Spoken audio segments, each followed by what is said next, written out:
Hey guys, so today, let's get a fender in there a little bit maybe. I want to talk about mental health.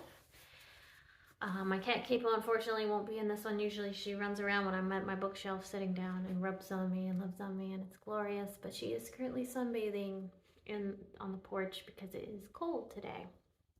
And my tone might be a little more serious or subdued because I am having believe it or not, a rough mental health day. I think the reason it seems I'm not is because I finished my makeup, I did my hair, and the camera's on, so it's weird. It's like there's something inside of me that's like, well, don't cry and be too depressed.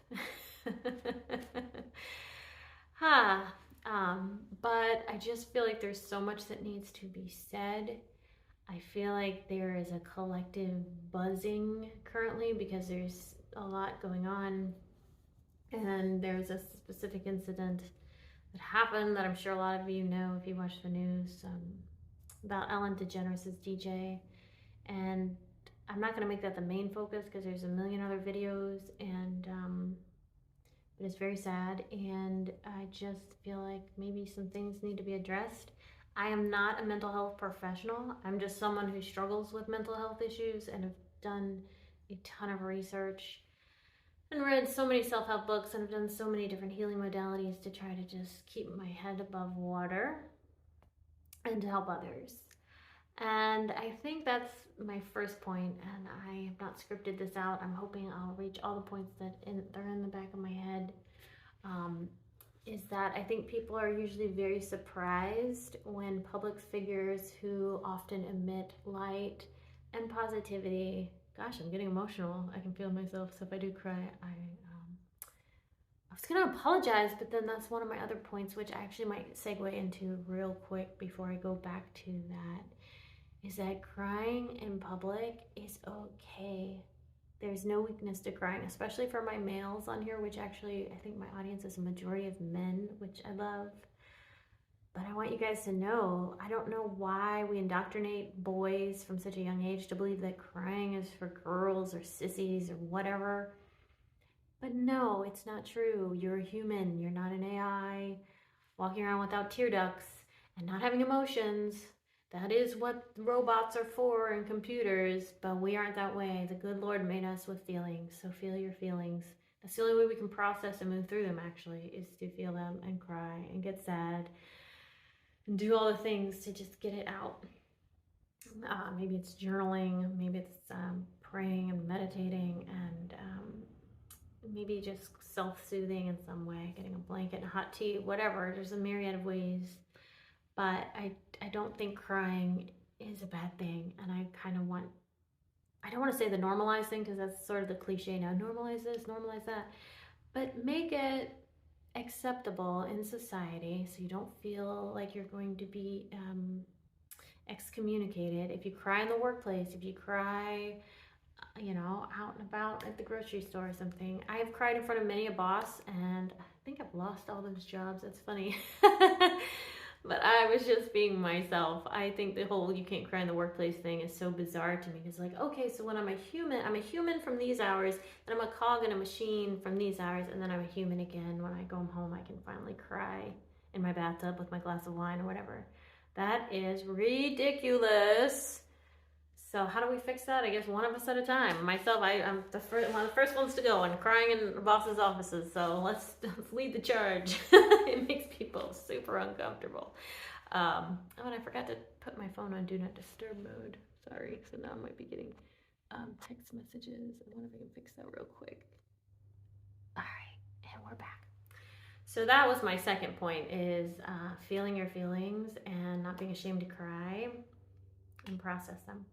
So going back to my first point of people being surprised whenever there's a positive, somebody that puts out positive energy and content into the world, and that's their main thing, is making people laugh, smile, feel good, and then finding out that they were not okay themselves. A lot of people are like, oh wow, but they seemed so okay. And I totally get it as a YouTube content creator that my primary mission is to spread love and light and positivity through entertainment and inspiration and motivation, all the and getting and knowing yourself through personality typology. I have a heavy, dark inner world that unless you really get to know me, unless you're married to me, um, or a really close friend, you probably will never see. And that's not to be inauthentic or to be two-faced. It's just, I don't want to bring others down. If I actually like took my inside out and you saw this little gothic bat cave with spider webs and things, I don't know. I don't know how many people would hang around for that. Like, wow, this is super depressing, Rebecca. We don't need that. And so that's one part of it. And the second part of it is having compassion, because those of us that usually try to do good things in the world, we've gone through a lot ourselves. So we have a lot of deep compassion for people, and we don't want them to suffer the way we've suffered. So we do put out all that good content. That's why I do it. It's like, hey, if I can inspire someone to follow their dreams or to, get through another day, hey, that's awesome, because I know I struggle with those things as well. So it's just one of those things. I think we need to realize that humans are dynamic. They're not one-dimensional, especially with the internet and the media, where things can be cultivated. Like, I can show you the sliver of my life right now, but you didn't see me waking up this morning like crying, having a mental breakdown, and calling my aunt, who's like my lifeline right now. Again, oh my God, I'm getting emotional. Because I am in a very isolated, lonely space. And I don't, even though I have a ton of acquaintances, there's your ENFJ story for you. Like, who can I call early in the morning when I'm having a meltdown and not feel like a burden? So I think that's the third point on the positive people dealing with a lot that they may not share with everyone, because we don't want to be a burden. We don't want to be a burden. We know you've got troubles. Everyone's got problems. Everyone's, going through stuff. So why would I want to heap that on top of you? And so that's hard. So it's like, you want to either process your feelings with someone, but you don't want to weigh them down. And then maybe you can't afford a therapist, although I've heard there's free therapy somewhere. I have to look that up so I can show you guys where it is, because that's a great resource. And therapy is great, but there's something to be said for connecting with somebody, like a family member or friend, who can be there for you. It's so nice. And I think that's another problem. Maybe that's my point number 3, is that I think society, because I had a friend who said, who let down these people they were so loved and so adored, and yet they made the choice just to end things. And I don't know if I need a trigger warning here. I'm going to be very careful with my words. And I'm thinking, I don't know their situation, but I don't know that anyone let them down if they were so loved. Maybe there's a systemic issue here. I personally think the way society is set up for you to succeed, and you need to add value to make money to survive. I'm thinking, but we were plopped on this planet, so we should just have inherent value and be able to eat off the land, the food, and have shelter, without the burden of survival, like being that base of the pyramid of the Maslow's hierarchy of needs, where you have to have that met before you can get to the very top, which is like enlightenment. But there's so many things. There's like belonging. You need a community of people where you feel like you belong, and there's just so many parts of that triangle. And I think the way society is set up, at least out here in the West where I live in America, it feels like we've sort of punched out that bottom the triangle and just said, good luck, prove yourself, prove that you're worth existing here and being a valuable member of society. I'm not saying we should all just be lazy bums on an island, although that sounds pretty nice to me. But what I am saying is, it's a lot of pressure to figure it all out, to make your way and to fight for things and for what you want, and to carve out your name in the world. It's exhausting. It's exhausting. And I don't think we give people enough grace to just be human, to just be, to have time to just be. And that makes me so sad and so angry. This is my little preachy video, so if anyone...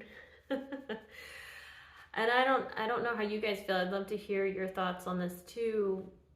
But there's just so many layers to why I feel like our mental health is just a mess. And I think we're finally evolved enough in consciousness as a society where it is the topic du jour, where we realize, okay, we have this layer to ourselves. There's the mental space, and we need to tend to it like a beautiful garden. And I think before, in generations prior, I think they just sort of blocked it out. It seems to me, I don't know, I'm not part of those generations where it wasn't talked about, so you just sort of suppressed it and pushed it down, your feelings about things. And so I think we're at a point now where we're saying, okay, those are important. How we feel about things are indicators about how we're moving through the world and what's working, what's not working. It's sort of like the dashboard of your car, and it's lighting up and it's saying, okay, low fuel or change air filter, whatever, tire pressure low. That's what our emotions are doing for us all day. But we as a society decided, let's ignore those and let's just stay busy and work ourselves to death and not listen to, let's ignore the dashboard and keep driving off the cliff. And that's what's happening. I think a lot of us we don't have time. And then when we do finally, like during quarantine, when we finally had time to sit down and process, a lot of us are like, whoa, that's like this geyser comes gushing forth is what I'm trying to say. Sorry, I was thinking about the candy from the 90s gushers. If you ever had those, let me know. They're nostalgia. Comes gushing forth all these emotions that you have to process in order to move to the next level, in order to do great things in the world. You can't just be suppressing it. So there's that. But I just think this is just so complex. There's so many layers to this, but I just want to touch on a few things that I think we're doing as a disservice to as a society. There's got to be a better way. I don't know. I'm not running for president. I never would want to do that. I wouldn't want that job. But I just can see these different issues that can cause distress. And hopefully we're starting to find solutions for those. And I think another thing is connection. I think that's a biggie.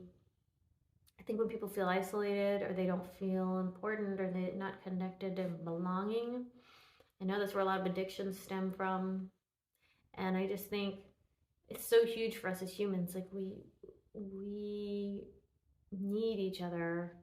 And I'm finding that as I spend more and more time alone, it's like, whoa, this is really affecting me mentally in such a weird way that I haven't felt before. That it's just, but the connections we have, the way we're set up in society, it's sort of like you work most of your day, right? So who are you connecting with? Coworkers, who are people you're not choosing to connect with. You sort of, it's circumstantial. And then you get just like whatever leftovers for friends and family. So to really maintain those relationships it's just emotionally draining, and you're exhausted after work, and it's just, I don't know, it's a lot to try to juggle. Life is a lot to juggle, and I don't know why we're not talking about this, why it's just overwhelming. Maybe it's just me because I'm in my head all the time overanalyzing things. But it just feels like it's a lot, and we don't give ourselves and others the grace that we really should have. Because if you think about it, if you step out for a minute and really observe, it's crazy how much we have to do just to function. Think about it on a daily basis. If you write down every little thing that you did, you'd be like, wow, I've accomplished a lot today. Maybe I didn't write the next Pulitzer winning prize poem, but I got out of bed, I brushed my teeth, I did my hair, I met with a friend for coffee, and put a smile on their face. Boom. Good for you. High five, gold star. And even if you didn't get out of bed and you needed a day in the blankets by yourself, gold star too, because there are days that's okay. I don't know why, especially in America, it's like work, success. And now I'm starting to question, what even is success? You know, I used to think it was achieving a certain level of in my industry and feeling like, oh, okay, I'm seen, I'm finally appreciated and respected, admired for my talents and the gifts I'm putting out there. But now I'm like, do I even want that? Does that even matter? Maybe what matters is connecting with loved ones, laughter, happiness, peace of mind, inner peace. peace among people, peace inside myself. So there's that too. I think we just have to redefine success. I think we've got everyone going down this lemmings track of, sorry, all my references are from like the 90s because I was a 90s kid. It's a computer game where these little guys would go off a cliff together. They just follow each other off the cliff. I think we've got everyone kind of going, oh, success is this way. And then we think that's it. And then it's like, well, no, maybe not really. Maybe we all have our own definitions of success and we need to figure out what those are. So, yeah. So this was a bit more somber than usual, not really inspirational. Hey, you can do it. Although I do believe you can do it. But I also believe there are days where if you don't feel like you can do it, that's okay. You don't have to like toxic positivity your way through it. You can just say, okay, this is where I'm at. This is temporary. So just remember that. I think that's what helps me get through days like today where I'm just like, blah. It's temporary. It will pass. Better days are coming. Everything is in flux. And so hang in there. You're not alone. You're not alone. You're not alone. So when you see positive YouTubers or people and think, oh man, they must just have the best life. Maybe remember me and remember or not. Just go, yeah, well, they go through stuff too, and everybody's going through something. So, all right, guys. Well, thank you. I send you lots of love. I hope everyone's well. I do offer life coaching services. If you would like to, RebeccaPebble.com, my website. You can go there for other things as well. Not just, I have a music blog on there and my books and stuff. But you can email me, RebeccaPebble@yahoo.com, if you would like life coaching. And I really appreciate you. And thank you for letting me be really real and honest about these things, because it's not fun and it's not glamorous. It's not cute and sexy, which I try to be most of the time, if I can. Or make you guys laugh. All right. Well, have a great day. I send you love.